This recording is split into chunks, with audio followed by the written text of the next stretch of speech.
시청자 여러분 안녕하십니까. 출발 마케돈 예민수입니다. 주말 잘 보내셨습니까? 눈 깜짝하니까 벌써 6월의 둘째 주간입니다. 투자자들은 항상 뉴스에 촉각을 곤두세우는데요. 주말 사이에 워낙 많은 뉴스들이 오갔기 때문에 정리를 좀 해야 되는데요. 미국 국방부 보고서가 이제 대만을 국가로 표기하면서 이제 중국의 영린을 건드렸다. 소위 이런 것들이 좀 주말에 부담이 됐었는데요. 또 시진핑 주석은 러시아에서 푸틴 대통령 만나고 그런 시기에 트럼프 대통령은 또 친구다 이렇게 얘기를 해서 어느 장단에 춤을 추어야 될지 모르겠는데 또 미국이 멕시코하고 협상을 타결을 했습니다. 결국 가까운 쪽부터 좀 손보면서 전과를 올리겠다는 게 트럼프 대통령의 그 노림수 아니었겠습니까? 노림수가 또 그대로 들어맞았고요. 금요일 날 또 고용 지표는 안 좋았고 금리는 내릴 것 같다고 해서 주가는 또 오르고 굉장히 여러 가지 일이 있었습니다. 결과적으로 다우지수는 1% 올랐고요. 나스닥이 1.6% 오르면서 미국 시장도 이제 해묵은 무역 갈등보다는 금리 인하에 대한 기대감이 시장의 기대감을 좀 대체해가고 있는 건데 그런 것들이 좀 새로운 좀 판을 이번 주에 짤 수 있을까 궁금증들 가지면서요. 또 이번 한 주 월요일 어떻게 대응해야 될지 이야기 지금부터 풀어가도록 하겠습니다.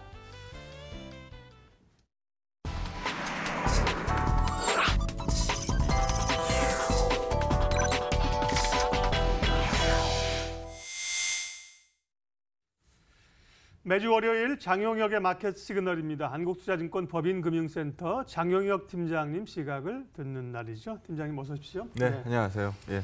어려울 때 사실은 더 이상 밀리면서 도망갈 필요는 없다라고 네. 얘기를 하셨습니다. 그렇지만 사실 또 금방 좋아진 것도 아니었어요. 어려운 구간들을 지났는데 이제는 조금 바닥을 다지면서 올라오는 구간일까요? 어떻게 보세요? 네, 지난주에 코스피가 한 30p 조금 넘게 올랐던 것 같고요. 코스닥이 한 3% 가까이 올랐던 것 같고요. 오늘 두 번째 코너에서는 종목 얘기를 다시 꺼내서 말씀을 드리겠습니다만 안 좋아서 빠지는 건 사실 어쩔 수 없는데 분위기에 묻어서 빠진 종목들은 걷어낼 수 있는 시점이라고 봅니다. 그래서 오늘 두 번째 코너에서 종목 얘기하도록 하겠고요. 먼저 주말 사이에 있었던 뉴스들 지금 예 박사님께서 말씀해 주셨습니다만 하나만 짚고 넘어가죠. 8일 걸렸던 것 같아요. 멕시코 관세 소동이. 네.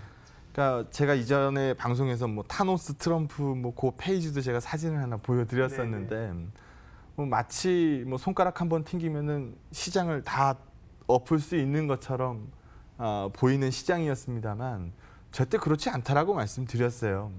멕시코 관세 소동이 주는 의미를 가만히 한번 생각해 보시면 가장 걱정했었던 건 그거였습니다.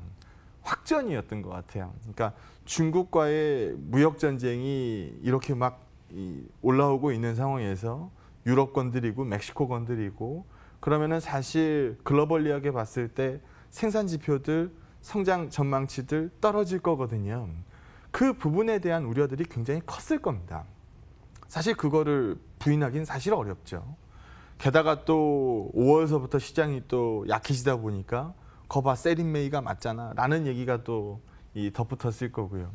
이번에 이 멕시코 관세 소동을 보면서 이제 다 똑같은 생각하실 텐데 전형적인 트럼프식 접근법을 보여주지 않았나 싶어요.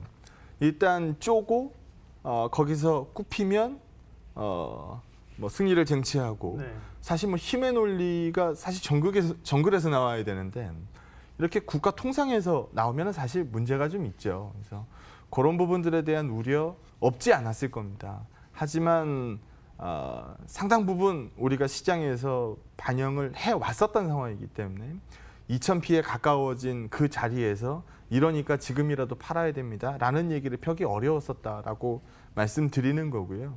기존에 드렸었던 뷰를 지속적으로 말씀을 드립니다. 지금 멕시코는 타결 보여준 거고 중국은 아직 방향이 안 보이죠. 이제 G20 회담이 이제 점점 다가오니까 G20 장관회담에서는 미국이 또 땡깡 피면서 한 줄 안 넣습니다만 G20 회담까지 가는 길목에서는 또 한 번 해결에 대한 실마리도 높아질 가능성이 충분히 존재한다라고 보고 있습니다. 그리고 또 하나 지난주에 또 의미 있게 우리가 쳐다볼 수 있었던 뉴스 중에 하나는 사실 작년 초반만 하더라도 시장이 막 어려워지기 시작할 때 굵직한 뉴스는 사실 두 가지밖에 없었거든요. 금리를 자꾸 올린다고 얘기하고 있었던 연준과 그리고 미국과 중국이 정면 충돌할 수 있다라는 우려감, 사실 이 두 가지가 작년에 가장 큰 뉴스였습니다. 근데 지금 미중 무역 전쟁 얘기는 올랐다 떨어졌다 올랐다 떨어졌다 나오고 있습니다만 연준 얘기는 정말 쏙 들어가고 있습니다. 지난 4일이었던 걸로 제가 기억을 하는데 제롬 파월이 이렇게 얘기했죠. 경기 확장 추세를 유지할 수 있도록 적절히 대응하겠다. 뭐 돌려서 얘기한 것 같고요. 네. 쉽게 풀어서 짧게 얘기하면 뭐예요? 금리 내릴 수 있다는 얘기입니다. 이전과 좀 달라질 수 네, 그래서 연준의 스탠스가 크게 변화된 부분이 눈에 띄죠. 그 이전에는 시장에서 내릴 수 있어요라고 얘기했지 연준 입에서 이 얘기가 나오진 않았습니다. 근데 연준 입에서 적절히 대응하겠다라고 코멘트를 하는 걸로 봐서는 실제로 금리를 내릴 수 있다라는 거죠. 하지만 우리 좀 짚고 넘어가야 될 부분은 제가 예전 방송에도 한번 말씀드렸는데 금리를 인하하면은 그럼 시장은 무조건 올라가냐? 전 이거 아니라고 말씀드렸어요. 금리를 떨어뜨린다는 거는 그만큼 경기가 안 좋다는 반증입니다. 그렇기 때문에 금리 인하가 시장의 호재가 될 수는 없어요. 하지만 이건 시장이 올라 있을 때 얘기고요. 시장이 어떠한 충격에 의해서 떨어져 있을 때는 마치 뭐 군불 하나 떼는 것처럼 모멘텀은 분명히 될 수 있다라는 거죠. 그래서 시장이 미중 무역 전쟁으로 충격을 받은 상태에서 금리 인하라는 뉴스가 나오니까 단기 호재성 재료인 거는 뭐 분명 사실이니 그 부분을 반영하지 않았을까라는 부분이고요. 미국 금리도 그렇고요. 미국 국채 수익률이죠. 이거 뭐 3년물, 뭐 10년물, 우리 뭐 국채 3년물, 10년물 여기도 공통적으로 나오는 모습들이 기준금리보다 낮습니다. 기준금리보다 낮은 국채 수익률이면 뭘 의미할까요? 실제로 금리가 떨어질 가능성이 높다라는 거거든요. 그래서 지금 시장에서 금리 인하가 맞는 통치약은 아닙니다만 떨어진 시장에서 모멘텀 되는 부분은 분명한 사실이기 때문에 그 정도 반영할 시장은 되지 않느냐라고 판단합니다. 자료 보면서 얘기를 좀 이어가도록 하죠. 여기서 나오고 있는 그림인데요. 그 이전에도 금리를 뭐 반 정도의 확률 정도로는 인상 확률은 원래 없었고요. 동결하느냐 인하하느냐라는 싸움이었어요. 요 얼마 전 시장까지만 하더라도. 근데 최근 모습을 보게 되면 인하 확률이 급증했고요. 동결 확률이 급락했죠. 그럼 여기서 들어가서 조금 더 자세히 보면 얼마나 인하할 건데 라는 부분에 대한 가이던스도 나옵니다. 여기 보시게 되면 2번 내지는 3번을 얘기를 하거든요. 그럼 우리 이 계산기 한번 두드려 보죠. 앞으로 2번 금리를 내린다라고 하면 뭐 우리가 일반적으로 분기 끊어낼 때 3, 6, 9, 12 끊잖아요. 그럼 지금 벌써 6월입니다. 그러면은 2번 내지 3번이면은 앞으로 9월, 12월 많게는 그 중간에 한 번 더 금리를 실제로 내릴 수 있는 확률이 존재한다는 거거든요. 즉 연준의 금리 인하 발표가 정말 멀지 않았다는 얘기입니다. 그래서 그 부분을 미증시가 실제로 떨어진 지수대에서 반영을 좀 하지 않았느냐라고 보고 있고요. 다만 좀 부담스러운 부분은 이거죠. 여기서 보는 것처럼 글로벌 생산 지표, 산업 생산, 뭐 무역량, 뭐 PMI 지표, 뭐 이런 부분들이 여기서 보시는 것처럼 소위 말해서 박살이 납니다. 근데 여기에 가장 큰 영향을 미치는 건 뭘까요, 사실? 미국의 입김이거든요. 미국의 입김이라는 거는 사실 돌려 세울 수도 있는 거예요. 우리가 마치 타노스 트럼프를 얘기했었던 것처럼. 그래서 그런 부분들을 좀 크게 반영했었던 생산 지표들의 모습이라고 한다면 여기서 보는 것처럼 물가 부담도 없고 금리도 실제로 떨어졌고 금리 인하에 대한 확률이 높아졌을 때 그럼 결국 그 다음 얘기는 부양책이거든요. 그럼 부양책을 쓰면서 이율 배반적으로 미중은 계속 으르렁거린다. 이거는 맞지 않는 얘기입니다. 그래서 즉 얘기로 돌릴 수 있는 부분들, 얘기로 엎었으니까 얘기로 돌릴 수 있는 부분들에 대한 기대는 충분하다라고 보고 있고요. 외국인 수급에서 보는 그림도 여기서 볼 수 있는 그림처럼 신흥국 쪽으로의 펀드, ETF, 아직 뭐 유출세이긴 합니다만 유출량이 크게 줄었죠. 그래서 초반에 제가 말씀드렸던 것처럼 이게 소위 확전에 대해서 무역전쟁 확전에 대해서 얘기를 하다 보니까 좋은 스토리를 써 내려갈 수가 없어요. 그럼 일단 불안한 것부터 팔죠. 안전한 거를 나중에 팔겠죠. 그래서 신흥국 주식과 뭐 선진국 주식을 놓고 봤을 때 뭐가 더 위험하겠어요? 신흥국 주식이 위험하거든요. 그래서 그쪽으로 먼저 매도가 쏠릴 수밖에 없었던 건 사실이지만 과거에도 보는 것처럼 신흥 증시는 가끔 이게 찔리는 경우들이 충분히 존재합니다. 이번에도 충분히 그런 뉴스 중에 하나였을 뿐이고 이번에 찔린 양이 그다지 많지 않다라는 거죠. 그래서 우리가 단기적으로 뭐 2,200 뭐 이런 포인트에서 2,000p 뭐 깨지는 거 아니야라는 우려까지 가다 보니까 소위 시장에서 우려감이 높았던 상황인 건 맞습니다만 우리가 뭐 소득 3만 불 시대 2,000p 걱정할 단계는 아니라고 말씀드리고 있으니까요. 그래서 그런 부분들에 대한 뷰를 꺾을 필요는 없다라고 보여집니다. 그러면서 시장이 빠지면은 사실 주식시장에서는 사실 그래요. 큰 호재는 주식시장에서 가장 큰 호재는 낙폭과대입니다. 그 주식시장이 어떻게 보면 제일 나쁜 뉴스는 너무 많이 올랐다는 겁니다. 그래서 지금 시점으로 보면은 사실 지금 지수 너무 비싸요라고 얘기하시는 분들 안 계시겠죠. 그래서 이격도 측면으로 봤을 때도 뭐 코스피도 코스닥도 이격이 좀 크게 벌어져 있는 상황이죠. 단기적으로 급락을 반영한 상황이란 얘기입니다. 그래서 지난주에 뭐 코스피로 30p, 코스닥은 무려 3% 반등세를 만들어내기 시작하니 처음에 말씀드렸던 것처럼 시장 분위기 안 좋으니까 사실 묻어 빠지는 종목들이 많을 수밖에 없습니다. 상승 종목 수가 극히 드물어지니까요. 그래서 그냥 묻어 빠지는 종목들 뭐 쳐다볼 수밖에 없었습니다만 이제는 용기 내서 손가락이 실제로 나갈 수 있는 시점들이 충분히 도래하지 않았느냐. 그러면 괜히 묻어 빠진 종목들을 골라내는 작업을 하셔야 될 때다. 뭐 힘드니까 지금이라도 팔고 도망갑니다. 이게 아니고 지금은 오히려 더 기대 수익률을 높일 수 있는 찬스라고 보는 게 맞지 않겠느냐라고 판단합니다. 증시 유명한 격언 중에 목욕물 버리려다가 아이까지 버릴 수 있다는 얘기가 있습니다. 그 말 약간 좀 비슷한 말인데요. 그동안은 이제 장세가 워낙 위축되다 보니까 사실은 일부 개별주 소형주로만 공략할 수 있었어요. 근데 주식을 줄여야 되니까 좋은 주식이나 이렇게 함께 좀 줄일 수밖에 없었는데 오늘 그래서 이제 종목 투자 아이디어는 말씀하신 것처럼 함께 좀 휩쓸려 내려갔던 종목 가운데 찾아보자는 말씀이시잖아요. 어떤 기업들일까요? 또 먼저 종목 아이디어를 낼 때 우리가 이 바텀업 말고 탑다운으로 한번 보자. 큰 거 먼저 하나 보고 그 다음에 그러니까 요거가 좋아지겠네라고 생각하는 걸로 한번 잡아보도록 하겠습니다. 자료 한번 보시면은요.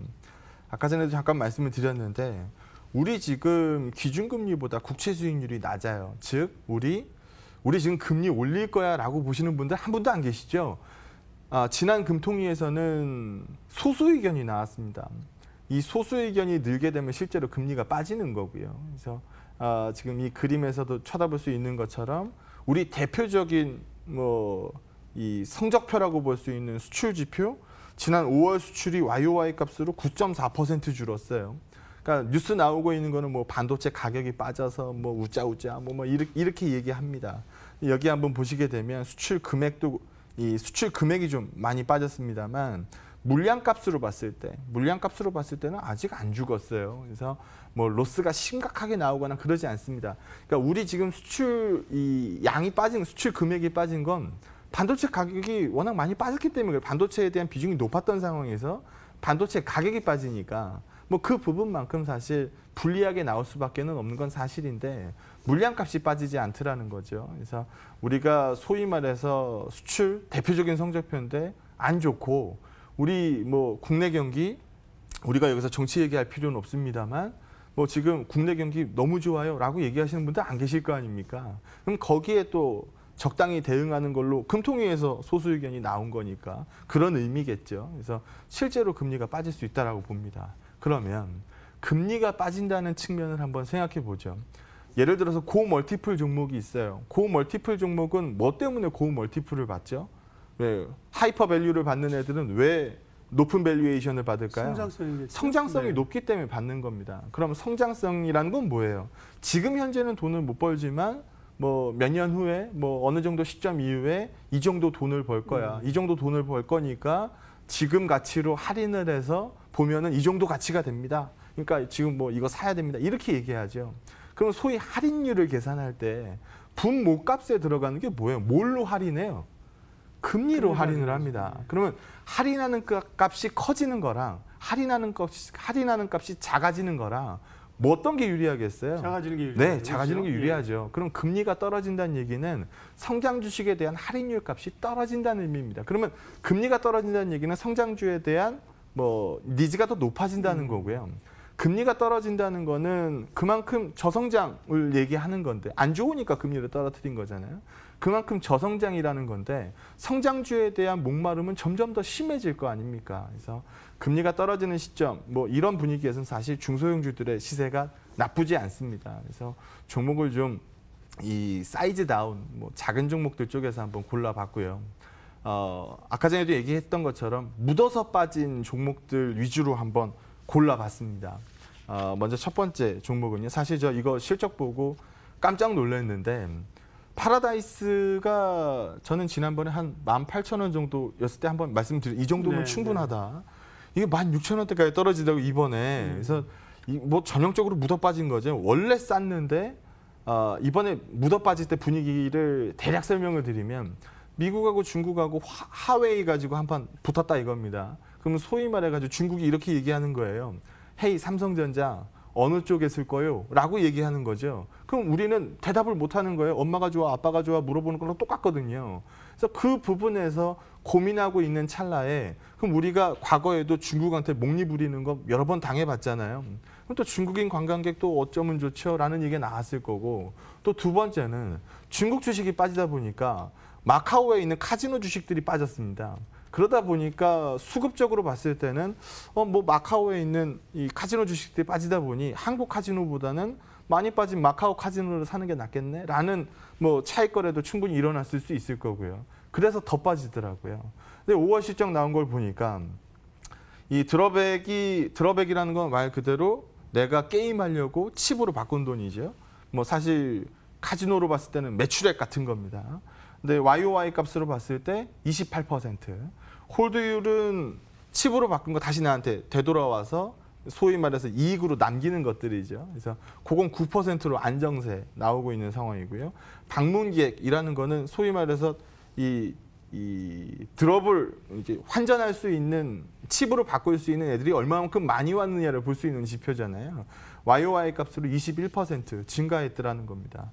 그러면은 소위 말해서 잘 나오고 있다라는 실적 잘 나오고 있다라는 거거든요. 근데 주가는 뭐 거의 뭐 최바닥 상태, 뭐 신저가 상태로 내려가 있는 상황이었기 때문에 하웨이 줄 세우기에서 사실 파라다이스가 왜 빠져요라는 얘기를 충분히 할 수 있는데 뉴스는 갖다 붙이기 마련이니까 소위 말해서 묻어서 빠지더라는 겁니다. 그래서 이런 것들은 잡아 올려야 되지 않습니까? 묻어 빠졌으니까 라고 말씀드릴 수 있을 것 같고요. 또 하나는 여기도 마찬가지인데 J 컨텐츠입니다. J 컨텐츠면 우리가 제일 먼저 생각나는 거 뭐 있어요? 뭐 얼마 전에 뭐 가장 화두가 됐었던 거. 스카이캐슬? 네, 스카이캐슬. 이거 결국은 뭐예요?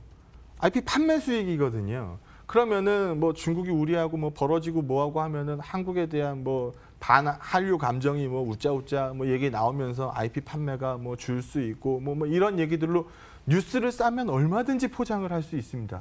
그런 뉴스로 빠지더라는 거죠. 근데 뚜껑을 열어놓고 보면 지금 실적이 여기서 보시는 것처럼 우상향 구조의 실적이 나오고 있고 아직 시작은 안 했습니다만 뭐 6월 14일부터인가 보좌관 이 드라마가 시작되는 걸로 알고 있는데 이게 대표적으로 예를 들 수 있는 게 여기가 이제 시즌 2까지 나올 건데 넷플릭스가 50%의 제작비를 선투자를 했습니다. 그러면은 이미 투자를 받고 시작을 하는 거기 때문에 적자에서 시작하는 게 아니고 흑자에서 시작한다는 얘기거든요. 그럼 이게 IP가 다른 데로 또 팔리게 되면은 이건 또 추가적인 알파 수익이 될 거고요. 그리고 뭐 메가박스에서 나오는 영화 수익이라든지 이런 부분도 충분히 긍정적입니다. 그런데 빠지더라는 거죠. 그래서 요렇게 묻어서 내려온 종목들 뭐 금리가 떨어지는 분위기에서는 성장주에 대한 니즈가 높아질 거고 그러면 실적 존재하고 묻어서 빠진 종목들을 캐치할 수 있는 시점으로 쓰는 게 맞다. 그런 의미에서 제가 보기엔 대표적으로 묻어 빠진 두 종목이거든요. 한번 골라서 들고 와봤습니다. J 콘텐츠는 이제 지난해 이제 유증한 게 좀 사실 부담이 됐었어요. 너무 오래전 얘기고요. 네. 유증에 대한 그거 가지고 뭐 어디다 돈 쓸지 몰라요 라고 얘기하면 사실 시장에서 우려하는데 그 이후에 뭐 IP 사고 다른 데 합병하고 그런 데 돈을 썼잖아요. 그래서 충분히 의미 있는 유증이었고 굉장히 오래된 얘기고 뭐 유증 얘기로 뭐 얘기를 더 할 필요는 사실 없을 것 같습니다. 알겠습니다. 네. 예. 투자 아이디어로 좀 눈여겨볼 만한 종목 두 종목 파라다이스하고 제이 컨텐츠리 두 종목 말씀하셨습니다. 예. 전략 정리해 주십시오. 아까 전에 말씀드렸듯이 주식시장에서 제일 좋은 건 많이 빠진 거예요. 낙폭과대입니다. 우리가 낙폭과대 한 다음에 뭐 바운드가 늘상 나오잖아요. 그 바운드가 얼마만큼 확장이 되는지는 뭐 나중에 문제고 일단 많이 빠진 다음에 반등은 일반적으로 나옵니다. 그래서 그 과정에서 소위 되는 종목을 들고 있어야지 안 되는 종목을 들고 있으면 그 반등을 못 먹거든요. 그래서 먹기 쉬운 종목, 회사는 괜찮은데 묻어 빠진 거 여기에 대한 이삭 줍기를 실시할 수 있는 시점으로 봐야지 이거 시장 불안하니까 요거라도 반등했을 때 잘라 먹어야겠다. 이렇게 생각할 시점은 뭐 분명히 아니다라는 부분 말씀드리도록 하겠습니다. 네, 장효혁의 마켓 시그널 한국투자증권 법인금융센터 장용혁 팀장님 함께했습니다. 고맙습니다. 네, 고맙습니다.